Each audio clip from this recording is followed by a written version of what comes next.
You've tuned into The Mountain Gardener with your host, Ken Lain. Gardening can be challenging, but with these simple insider tips, you'll reap huge rewards. Now, let's tune into today's Mountain Gardener with Ken and Lisa. And we are back with Lisa Waters Lane in the studio. She comes each week with your garden question. It's just, what are all your neighbors talking about in the garden? I kind of intro that well enough. Sure. Short and sweet. Hey, Lisa. Hi. Lots of holiday parties. Yeah. Lots of chocolates, fudges, punch. We haven't had any punch. No punch. No punch. Probably People is a do good punch thing. anymore. I don't know if people do punch anymore. I had a recipe for a punch for the Christmas dinner. Just going, you can make it so light that it kind of like it's Kool-Aid basically, and it's pretty because it's got fruits floating in it. Although fruits and flies not good, just fruits. I don't know. But do we have a punch bowl? Does anybody have I it? don't Remember, know. everybody Yeah, that's a good used to thought. have a punch bowl in the day. You had a punch bowl, little glasses. What do they call those? That special Tupperware stuff you get made out of glass. You collect. It's like Pyrex. Pyrex. Tupperware? It's not Tupperware. Tupperware. I don't know. Pyrex. We've got Pyrex. We do have Pyrex. We have a Dutch oven. How about that? Non-heated, just like a cast iron, big old heavy thing that someone's going to knock over. We'll have to think this through. Yeah. Or not have punch, just have potatoes. I don't know. Wine. I don't know. Stick with the liquor. Stick with the gin and tonic. There you go. So, garden questions. Mhm. What are people thinking about this Sure. as we come into true winter now? Yeah, that is true.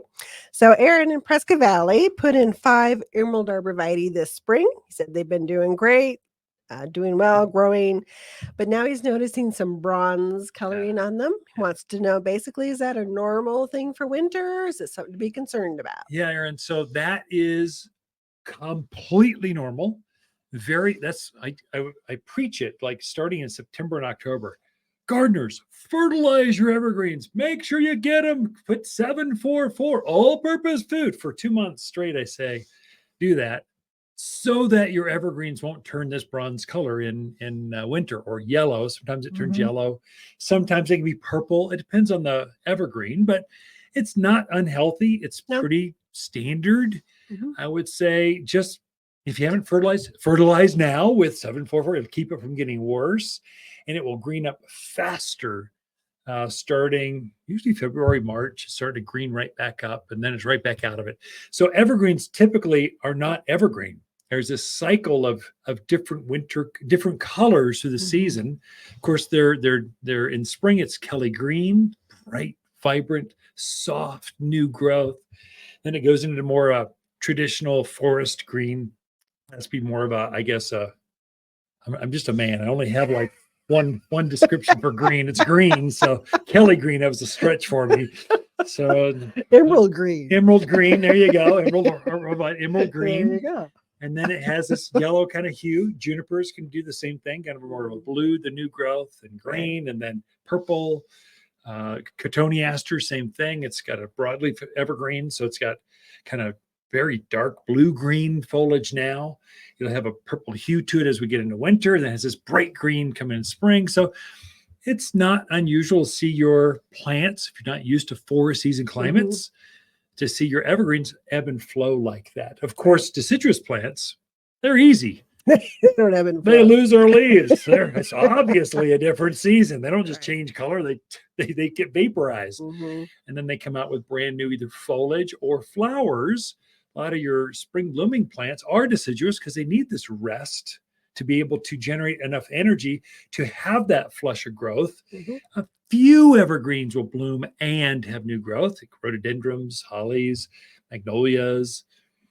What is it? Indian hawthorn. Yeah. Help me out. Boxwood. Don't put me on the spot. I'm going through the list. And I'm walking through the garden centers. I'm saying this on the airwaves. Going, where are they? Yeah. So there you go. So to Aaron, not to worry, perfectly fine. I'd say keep them watered because you said they were fairly new this year. Water your especially new plants, not just arborvitae, but new plants. Water at least twice a month because it's dry right now. I mean, if you dig a hole right now, putting some things in, and it's the ground is dry. You want to keep those plants hydrated, that soil around it, so that the winter cold doesn't damage or cause winter burn or tip burn, different names for it. But it's, if a plant goes through a cold spell and it's dry, you'll get this damage to it. Typically doesn't kill it, but it sure makes it look ugly, and you'll set you back a step next spring. So all those people that turned off their irrigation systems, I get it, but those plants still need water. Take a hose up, go all traditional, like your grandparents did. Drag a hose across the yard, water it by hand. Phil, here you go. Come to the garden center. Get a watering can, fill them up, schlep them over there, and then water your plant. But it'll make a difference next spring with your plants. Definitely. Dramatic. I mean, it's dramatic. Yeah. Okay. Our next question is from Daniel in Prescott. He has a new home. The contractors or the excavators do what they normally do, and they scrape the snot out of it. He wants to put some more native grasses and flowers back on. It's a little bit of a slope area that he wants to cover. Sure. So he's just looking for some tips and tricks to do it correctly the first time. Sure. Daniel, great question. First of all, let me just welcome you to the neighborhood. Welcome to God's country. I guess I'm just assuming you're just fresh from California or Chicago or wherever people come from, or maybe you just moved across the street. I don't know. Maybe. Welcome to the new house. It sounds fun. So typical to have construction scars, especially bigger properties. So smaller properties, they just rock it over. Obviously, you're dealing with a little bit larger piece. So you got some scars of construction out there. We've got two things, and you want to do this during the winter. We've got a wildflower mix.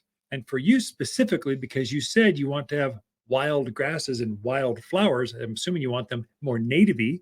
We have an Arizona mix. Very, very good stuff. You could blend some of that with, because I'm making some assumptions. Probably you're on a bigger piece of property and you're out there where the deer and javelina and rabbits are.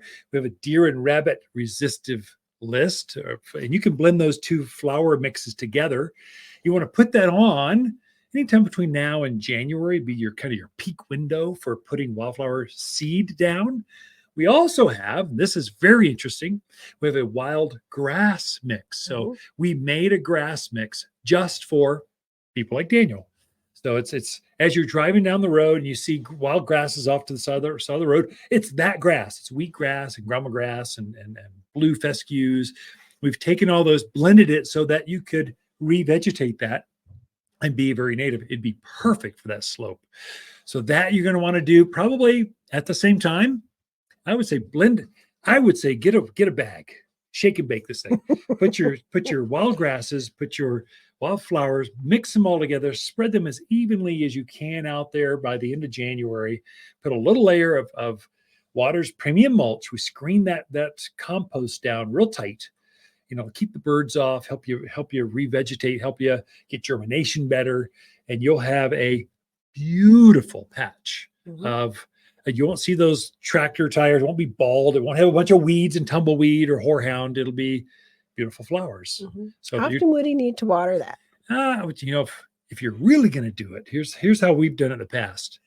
You go down to Cal Ranch or just your hardware store, get a soaker hose, like your traditional, like half-inch soaker hose, snake it around up and down that hill, turn it on, and wherever the wet spots are, put your seed and stuff right there, and it will germinate like that. And then water it, I don't know, every 10, 14 days right now.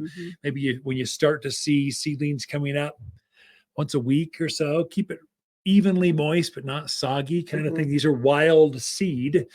That's kind of how you'd approach it. And you'll start having flowers. They'll come up in waves. So the grasses will come up in waves and so will the flowers. So they'll start to come up. And it'll be the poppies, and then it will be the echinaceas, then it'll be the gaillardias, and it'll be this mixture's got, I don't know, over a dozen varieties of wild flowers made for here. And so if you're blending a couple of mixtures together, you have even more. And the grass has got 6 or 7 varieties of wild grasses in it. So you'll see this pulsating wave through spring of beautiful new growth. And so main thing is it'll keep in when the monsoons hit, it'll keep that hill from eroding. And most importantly, you're right there exposed on a hill. You're going to have weeds blowing in on you. You will have weeds everywhere if you don't get on this. So your timing's midwinter to start wild patches like this. Then hopefully that helps you Oh, I like that. 2 questions. We're out of time. Yeah. Ken and Lisa Lain, the Mountain Gardeners. Hi, Waters with the plants of the week and our Roman beauty rosemary. This Mediterranean beauty has graceful, arching branches that flow over rock walls, raised beds, or container's edge. A culinary herb often used in potpourri.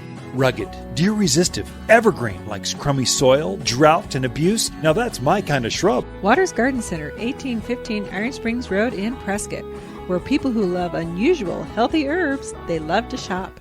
For a more fruitful garden, increased success in the landscape that just feels better, then tune in daily to the Mountain Gardener podcast. Subscribe through your favorite podcast streamer or visit watersgardencenter.com.